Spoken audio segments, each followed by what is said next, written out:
Gita second chapter हम 25 तक कर चुके थे, 25 श्लोक तक। अब हम 26 से स्टार्ट कर रहे हैं। अब अर्जुन जी कान्हा जी से पूछते हैं, इस शरीरी को निर्विकार मानने पर तो शोक नहीं हो सकता, पर इसे विकारी मानने पर तो शोक हो ही सकता है। अब इसमें शब्द आता है निर्विकार। निर्विकार मतलब निष्कलंक, जिसमें कोई विकार ना हो। और विकारी दूसरा शब्द आता है विकारी। तो विकारी का मतलब है जिसमें कोई विकार हो, रोगजनक, वैसे ही इस टाइप से आप समझ सकते हैं। विकारी रोगजनक या कोई भी उसमें बुराई, कुछ भी बोल सकते हैं आप समझने के लिए। तो अब अर्जुन जी का क्वेश्चन है कान्हा जी से, इस शरीरी को मतलब आत्मा को, जीवात्मा को निर्विकार मानने पर तो शोक नहीं हो सकता, पर इसे विकारी मानने पर तो शोक हो ही सकता है। अब कान्हा जी इसका आंसर दे रहे हैं। अब वो अर्जुन जी से बोल रहे हैं, हे महाबाहो, अगर तू इस शरीरी को नित्य पैदा होने वाला और नित्य मरने वाला भी मान ले तो भी तुझे इसका शोक नहीं करना चाहिए। मतलब चाहे नित्य पैदा मतलब रोजाना पैदा होने वाला और रोज ही मरने वाला मान ले तो भी तुझे इसका शोक नहीं करना चाहिए, क्योंकि जो पैदा हुआ है वह जरूर मरेगा और जो मर गया है वह जरूर पैदा होगा। इस नियम को कोई हटा नहीं सकता। अतः शरीरी को लेकर तुझे शोक नहीं करना चाहिए। शरीर तो आप समझ ही गए, आत्मा, जीवात्मा, कुछ भी आप कह सकते हैं। तो ये आ गए हम 26 से 27वें श्लोक पे। अब हम चलते हैं 28वें श्लोक की ओर। अब क्वेश्चन आता है, शरीरी को लेकर शोक नहीं करना चाहिए, यह तो ठीक है, पर शरीर को लेकर तो शोक होता ही है भगवान। अब अर्जुन जी भगवान कृष्ण से ये क्वेश्चन कर रहे हैं कि शरीर को लेकर शोक नहीं करना चाहिए, क्योंकि आत्मा तो अजर अमर है, वो कभी मरती नहीं है। ये तो ठीक है, पर शरीर को लेकर तो शोक होता है भगवान, क्योंकि शरीर तो मरता है। तो अब उसका आंसर दे रहे हैं कान्हा जी, शरीर को लेकर भी शोक नहीं हो सकता, क्योंकि हे भारत, सभी प्राणी जन्म से पहले अप्रकट थे और मरने के बाद भी अप्रकट हो जाएंगे, केवल बीच में प्रकट दिखते हैं। अतः इसमें शोक करने की बात ही कौन सी है। यानी जिसने जन्म लिया है वो मरना उसका तय है, वो जरूर मरेगा। तो वो जन्म से पहले अप्रकट था, क्योंकि जन्म नहीं हुआ तो वो दिखाई भी नहीं दिया किसी को, और मरने के बाद फिर अप्रकट हो जाएगा, मतलब फिर वो समाप्त हो जाएगा। तो बीच में सिर्फ प्रकट दिख रहा है कि मतलब शरीर ये है या ये पैदा हुआ है। ठीक है, तो आप समझ गए इसको कि शरीर को लेकर भी शोक नहीं करना चाहिए, क्योंकि जो पैदा हुआ है वो जरूर मरेगा। ये कान्हा जी समझाना चाह रहे हैं कि सभी प्राणी जन्म से पहले अप्रकट थे, क्योंकि जब जन्म ही नहीं हुआ तो प्रकट कहाँ से हो गए, और मरने के बाद भी अप्रकट हो जाएंगे। मरने के बाद भी उनका अता पता कुछ नहीं रहेगा, केवल बीच में प्रकट दिखते हैं कि हाँ भाई थे, बीच में प्रकट दिखते हैं। अतः इसमें शोक करने की बात ही कौन सी है। अब क्वेश्चन आता है, तो फिर शोक क्यों होता है। तो अब कान्हा जी आंसर दे रहे हैं, ना जानने से। मतलब जो ज्ञानवान होता है उसको शोक नहीं होता है, और जो जानता नहीं है उसको शोक होता है, क्योंकि उसे ज्ञान ही नहीं है कि जो आया है वो जाएगा। तो अब वो कह रहे हैं कि शोक क्या कहते हैं, अर्जुन जी कह रहे हैं कि तो फिर शोक क्यों होता है। तो उसका आंसर दे रहे हैं कान्हा जी, ना जानने से। मतलब जिनको ज्ञान है वो इसका शोक नहीं करते हैं। अब अर्जुन जी क्वेश्चन पूछ रहे हैं, जानना कैसे हो। अब ये बताओ भगवान कि जाने कैसे अब हम। तो उसका आंसर है, वह जानना अर्थात अनुभव करना इंद्रिया, मन, बुद्धि से नहीं होता। अनुभव करना, वो बोल रहे हैं कि इंद्रियां, हमारी इंद्रियां, मन, बुद्धि, इनसे नहीं होता। इसलिए शरीरी को देखना, कहना, सुनना सब आश्चर्य की तरह ही होता है। अतः इसको सुन करके कोई भी नहीं जान सकता, अर्थात इसका अनुभव तो स्वयं से ही होता है। मतलब जब हम अपने आत्मा पर ध्यान देंगे, आत्मा अजर अमर है, तभी हम इसका अनुभव कर पाएंगे। अगर हम इसको शरीर से जोड़कर देखेंगे या इस संसार से जोड़कर देखेंगे तो इसको देखना, कहना, सुनना सब आश्चर्य की तरह है। अनुभव करना इंद्रिय, मन, बुद्धि से नहीं होता। इसलिए शरीर को देखना, कहना, सुनना सब आश्चर्य की तरह होता है। अतः इसको सुन करके कोई भी नहीं जान सकता। इसका अनुभव तो स्वयं से ही होता है कि आप अपनी आत्मा को जानो। अब क्वेश्चन आता है, तो फिर वह कैसा है? अब ये क्वेश्चन पूछ रहे हैं अर्जुन जी। तो कान्हा जी बोल रहे हैं, हे भरतवंशी अर्जुन, सबके देह में रहने वाला यह देही नित्य ही अवध्य है। अवध्य मतलब जिसको ख़त्म नहीं किया जा सकता, जिसका वध नहीं किया जा सकता, या जिसमें कोई परिवर्तन नहीं किया जा सकता। ऐसा जानकर तुझे किसी भी प्राणी के लिए शोक नहीं करना चाहिए। ये कभी ख़त्म नहीं हो सकता। हे भरतवंशी अर्जुन, सबके देह में रहने वाला यह देही यानी आत्मा, जीवात्मा नित्य ही अवध्य है, जिसका वध नहीं हो सकता। ऐसा जानकर, क्योंकि आत्मा अजर अमर है, शरीर मर जाएगा, तो इसलिए किसी भी प्राणी के लिए शोक नहीं करना चाहिए। अब क्वेश्चन आता है, ये 31वां श्लोक। शोक दूर करने की तो आपने बहुत सी बातें बता दी, पर मुझे जो पाप का भय लग रहा है वह कैसे दूर हो? अर्जुन जी कान्हा जी से क्वेश्चन कर रहे हैं कि आपने शोक दूर करने की तो बहुत सी बातें बता दी, पर मुझे जो पाप का भय लग रहा है वह कैसे दूर हो?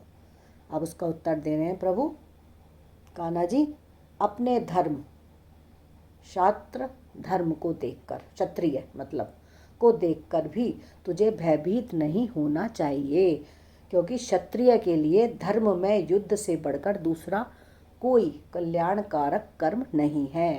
क्षत्रियों के लिए क्या बोला है भगवान ने? उनको तो लड़ाई करनी है, युद्ध करना है, उनका काम ही युद्ध करना है। तो उनका जो मेन काम है, उनको युद्ध से बढ़कर दूसरा कोई कल्याणकारक कर्म नहीं है। धर्म में, धर्म से जुड़कर उनका धर्म ये कहता है कि उनको युद्ध करना है। तो अपने धर्म यानी क्षत्रिय धर्म को देखकर भी तुझे भयभीत नहीं होना चाहिए, क्योंकि क्षत्रिय के लिए धर्म में युद्ध से बढ़कर दूसरा कोई कल्याणकारक कर्म नहीं है, जिससे कल्याण हो। और धर्म से जुड़कर, धर्म में मतलब हमारा धर्म कहता है अधर्म को रोकना है। ठीक है। अब आगे आता है क्वेश्चन, तो क्या क्षत्रिय को युद्ध करते ही रहना चाहिए? अब वो कह रहे हैं कि अगर हम क्षत्रिय हैं तो क्या अब हम युद्ध ही करते रहें, हमेशा करते ही रहें? तो अब कान्हा जी कह रहे हैं आंसर में, नहीं भैया, जो युद्ध आपसे आप प्राप्त हो जाए, सामने आ जाए, वह युद्ध तो क्षत्रिय के लिए स्वर्ग जाने का खुला दरवाजा है। मतलब अचानक से अब आपके सामने परिस्थिति ऐसी आ जाए कि अब आपको युद्ध करना है, तो वो युद्ध तो स्वर्ग जाने का खुला दरवाजा है। इसलिए हे पार्थ, ऐसा युद्ध जिन क्षत्रियों को प्राप्त होता है वे ही वास्तव में सुखी हैं। मतलब एकदम से अगर आपके सामने आता है, युद्ध करने की परिस्थिति आती है, तो वो आपको करना चाहिए। वो आपके लिए ऐसा है जैसे स्वर्ग जाने का आपका दरवाज़ा खोल दिया गया हो। ठीक है। अब अगला क्वेश्चन है 33वां श्लोक। ऐसे आपसे आप प्राप्त युद्ध को मैं ना करूं तो? अब अर्जुन जी कान्हा जी से कह रहे हैं कि अगर ऐसे ही अपने आप युद्ध मेरे सामने आ गया कि मुझे युद्ध वाली स्थिति मिल रही है कि युद्ध करना ही पड़ेगा और मैं ना करूं तो अब कान्हा जी कह रहे हैं, हे अर्जुन, अगर तू ऐसे धर्म में युद्ध को नहीं करेगा तो तेरे शास्त्र धर्म का और तेरी कीर्ति का नाश होगा। यानी क्षत्रिय का धर्म है पहले ही धर्म से जुड़कर युद्ध करना, और अगर तू इस युद्ध को नहीं करेगा तो तेरी कीर्ति का नाश होगा। मतलब तेरा हर जगह तेरी निंदा होगी, कीर्ति का नाश होगा, तथा तुझे कर्तव्य पालन ना करने का पाप भी लगेगा। कि तेरा धर्म था युद्ध करना, तो तुझे कर्तव्य पालन ना करने का पाप भी लगेगा। अब आगे चलते हैं। इससे आगे का क्वेश्चन है 33 से आगे का। अब अर्जुन जी कान्हा जी से पूछ रहे हैं, अब कीर्ति से क्या होगा? अपकीर्ति मतलब मेरी अगर बुराई होगी, निंदा होगी, तो उससे क्या होगा? अपकीर्ति मतलब निंदा। अब कान्हा जी बोल रहे हैं, अरे भैया तू युद्ध नहीं करेगा तो देवता, मनुष्य आदि सभी तेरी बहुत दिनों तक रहने वाली अपकीर्ति का कथन करेंगे। मतलब तेरे बारे में ही चर्चा होती रहेगी कि इसने भाई युद्ध नहीं करा, तो देवता भी तेरी वो करेंगे निंदा, मनुष्य भी निंदा करेंगे, और बहुत दिनों तक तेरी जो निंदा है वो चलती रहेगी। वह अपकीर्ति आदरणीय सम्मानीय मनुष्य के लिए मृत्यु से भी बढ़कर दुखदाई होती है। जो आपकी ये निंदा होगी ना, तो ये अगर जो सम्मानीय व्यक्ति है ना, सम्मानीय मनुष्य, जिसका पूरे संसार में सम्मान है, जिसकी इज्जत है, तो उसके लिए मृत्यु से भी बढ़कर दुखदाई होती है। क्योंकि भोगों का मिलना कोई सुख नहीं है, प्रत्युत वह तो महान दुखों का कारण है। जो भोगों का हम सुख लेते हैं ना, अब वो कहते हैं, कान्हा जी ये समझाते हैं कि जैसे आप कोई भी चीज़ है, आपको सुख सुविधा मिल रही है, तो आप उसमें इंटरेस्ट मत लो, रुचि मत लो। बस आपने मिला, ठीक है, भूख लगी तो खाना खा लिया, बस ये नहीं कि इसमें स्वाद आ रहा है या इसमें कुछ और हम उसको अनुभव कर रहे हैं, तो वो महान दुख का कारण है।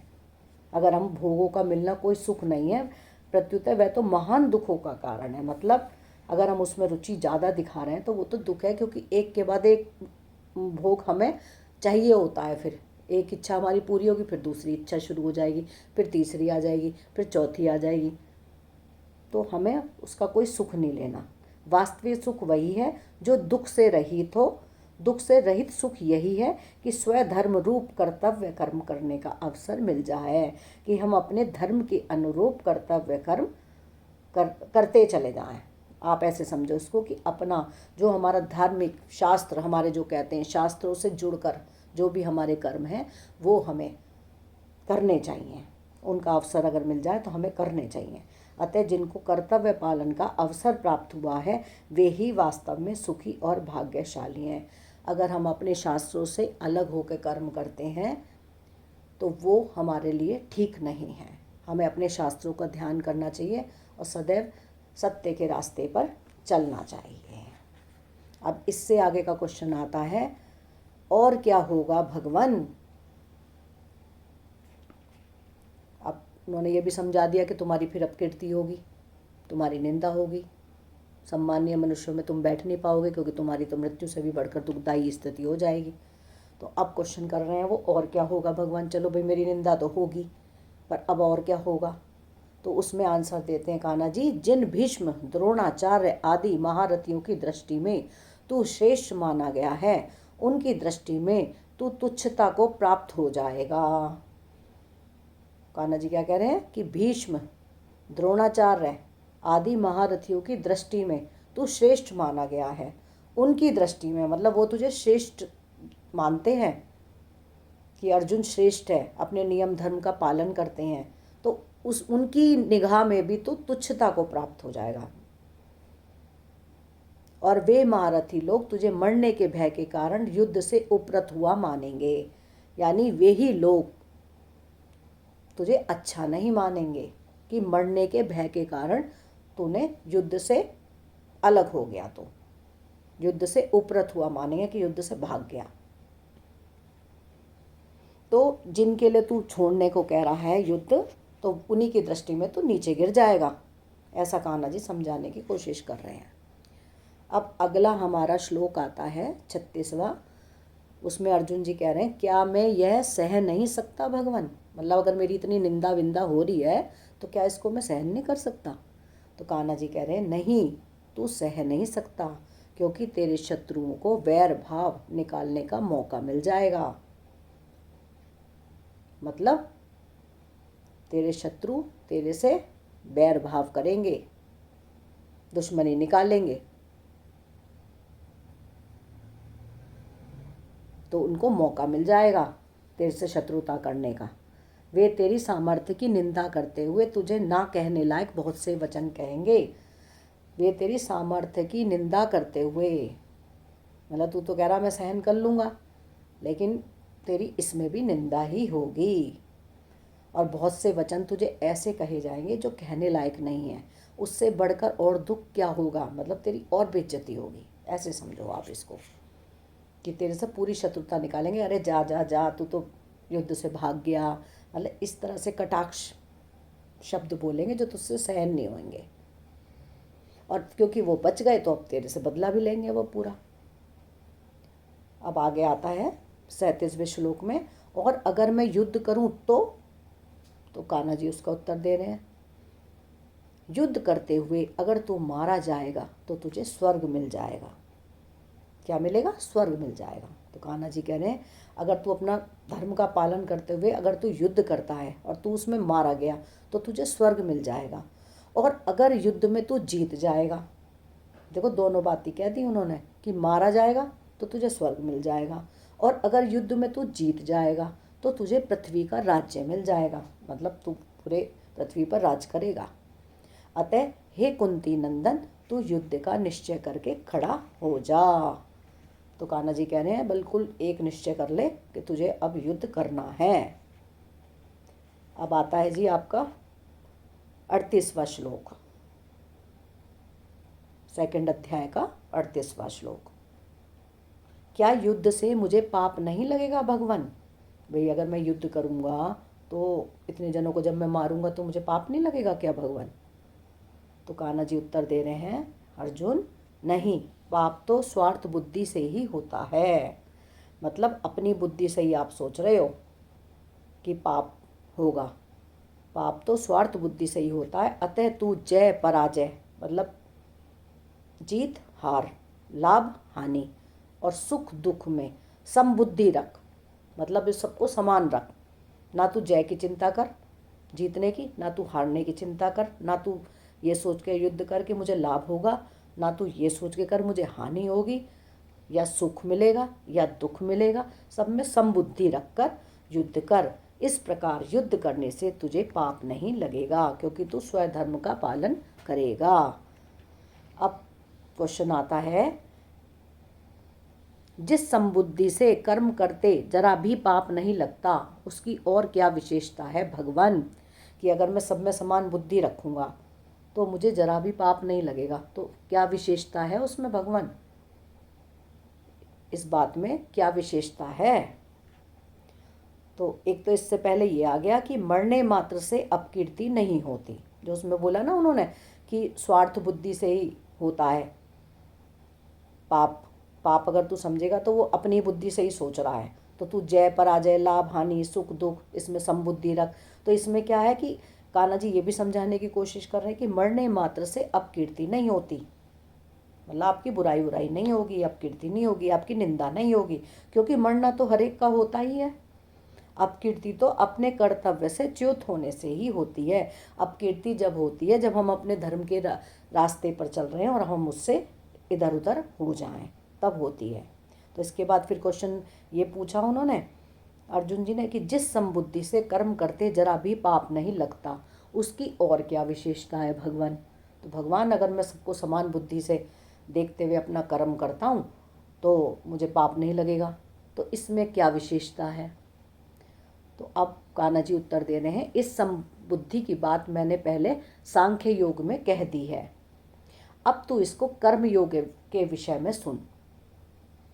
ठीक है जी। तो अब जो है कान्हा जी अब उसको समझा रहे हैं कि कर्म योग के विषय में, अब तो मतलब कर्म योग पर ज़्यादा ध्यान दे। ये तो मैंने सांख्य योग में तो अपना बता दिया तुम्हें। इस समबुद्धि से युक्त हुआ तू संपूर्ण कर्मों के बंधन से छूट जाएगा। पहली बात, जब सबको समान मानकर चलेगा ना, अपनी बुद्धि को भी समान मानेगा, सबके लिए एक सा सोचेगा, तो तू संपूर्ण कर्मों के बंधन से, जो कर्म के बंधन बांधते हैं ना, उनसे तो छूट जाएगा। तेरे को कोई कर्म नहीं लगेगा। तो युद्ध करेगा कि कोई तेरे से हाथ से मरता है या जो भी कुछ होता है युद्ध में, तो तुझे कर्म बंधन से मुक्ति मिल जाएगी। और इस समबुद्धि के नंबर 2 क्या है, इस समबुद्धि के आरंभ मात्र का भी नाश नहीं होता। पहला, इस समबुद्धि से युक्त हुआ तू संपूर्ण कर्मों के बंधन से छूट जाएगा, और दूसरा, इस समबुद्धि के आरंभ मात्र का भी नाश नहीं होता, इसके अनुष्ठान का कभी उल्टा फल नहीं होता। तो जब तुम इसे सबको समान बुद्धि से देखोगे तो आरंभ मात्र का भी नाश नहीं होता। आरंभ मतलब आपने जो शुरू कर दिया ना, तो नाश नहीं होता। और अनुष्ठान का कभी उल्टा फल नहीं होता। ये भी एक अनुष्ठान है, तो इसका कभी उल्टा फल नहीं होता। अब ये हो गया, पहले में संबुद्धि से युक्त कर्मों का बंधन छूट जाएगा, दूसरे में आरंभ मात्र का भी नाश नहीं होगा, तुम्हारा मतलब खुद का भी, और तीसरा अनुष्ठान का कभी उल्टा फल नहीं होता, और चौथा इसका थोड़ा सा भी अनुष्ठान जन्म मरण रूप महान भय से रक्षा कर लेता है। इसका थोड़ा सा भी अनुष्ठान जन्म मरण रूप महान भय से रक्षा कर लेता है। क्योंकि आप जो भी सोचोगे ना, अच्छा ही सोचोगे, इसका थोड़ा सा भी आपने ये अनुष्ठान पूरा कर लिया तो जन्म मरण रूप महान भय, जो आपको जन्म पैदा होने का मरने का जो दुख हो रहा है ना, उससे भी आपकी रक्षा होगी। अब कान्हा जी ये कह रहे हैं, वो अर्जुन जी अब ये क्वेश्चन पूछ रहे हैं, एक मिनट, हाँ जी, अब अर्जुन जी ये क्वेश्चन पूछ रहे हैं इसमें 41वें में श्लोक में, ये जिस संबुद्धि की आपने इतनी महिमा गाई है उसको प्राप्त करने का उपाय क्या है। अब जो आप ये कह रहे हो समान बुद्धि सब में रख के का अपने कर्म को करो, तो उसको प्राप्त करने का उपाय क्या है कि मैं सब में समान बुद्धि कैसे रख पाऊँ। तो कान्हा जी कह रहे इस संबुद्धि की प्राप्ति के विषय में व्यवसायत्मिका एक परमात्म प्राप्ति की निश्चय वाली बुद्धि एक ही होती है। बस अब अपना एक लक्ष्य रखो कि एक परमात्म प्राप्ति की बुद्धि, मतलब बस मुझे अपने परमात्मा के लिए ये काम करना है, उन्होंने मुझे आज्ञा दी है और मैं उन्हीं की खुशी के लिए ये काम कर रहा हूँ।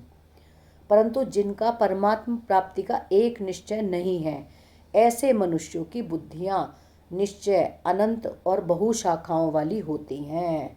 यानी अगर आप परमात्मा को जानकर, उनको मानकर, उनकी आज्ञा मानकर, अगर आप सब में समबुद्धि रखकर, समान बुद्धि रखकर युद्ध करते हैं कि मैं अपने परमात्मा की खुशी के लिए कर रहा हूँ या उनकी मुझे आज्ञा है, तो आपको कोई मतलब ये समझ लो एक निश्चय हो जाएगा आपका, एक दृढ़ निश्चय वाली बुद्धि हो जाएगी आपकी कि मुझे ये करना है, ये कर्म मेरे लिए ठीक है।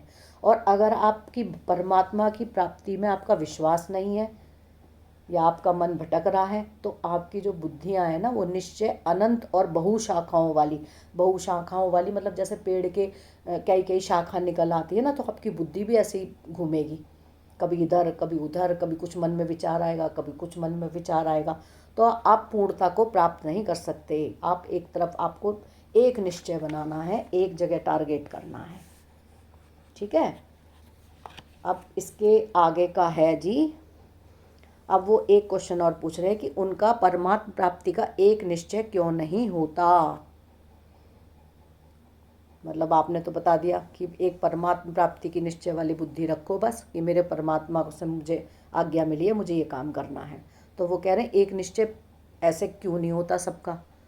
तो अब कान्हा जी ये क्वेश्चन था कि उनका परमात्म प्राप्ति का एक निश्चय क्यों नहीं होता।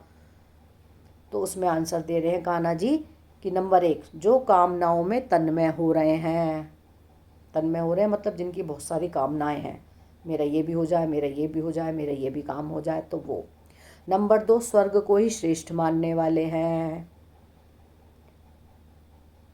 तीसरा, वेदों में कहे हुए सकाम कर्मों में ही प्रीति रखने वाले हैं, कि वेदों में जो भी सकाम मतलब कामना से जुड़कर जो कर्म होते हैं उनमें अपनी रुचि रखते हैं, उनमें अपनी प्रीति रखते हैं।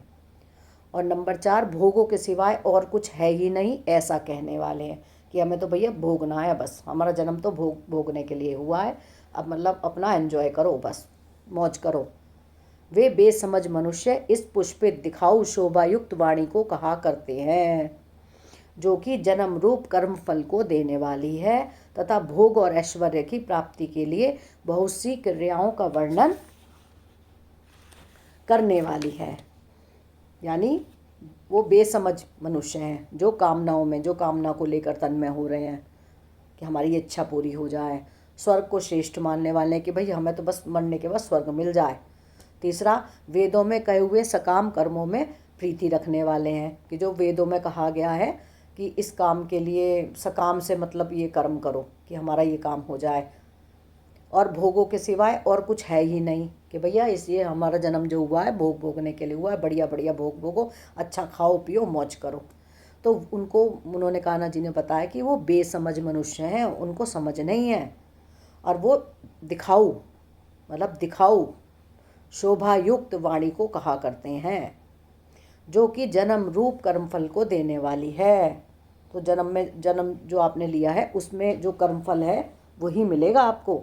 भोग और ऐश्वर्य की प्राप्ति के लिए बहुत सी क्रियाओं का वर्णन करने वाली है। भोगों का वर्णन करने वाली पुष्पित वाणी से जिनका चित्त हर लिया गया है, यानी उनका जो मन है वो भी मतलब बुद्धि काम नहीं करती, ऐसे समझो उनकी, कि उनको तो सिर्फ भोग भोग दिखते हैं, सुख सुख दिखता है, बाकी वो परमात्मा को प्राप्ति के लिए चेष्टा नहीं करते।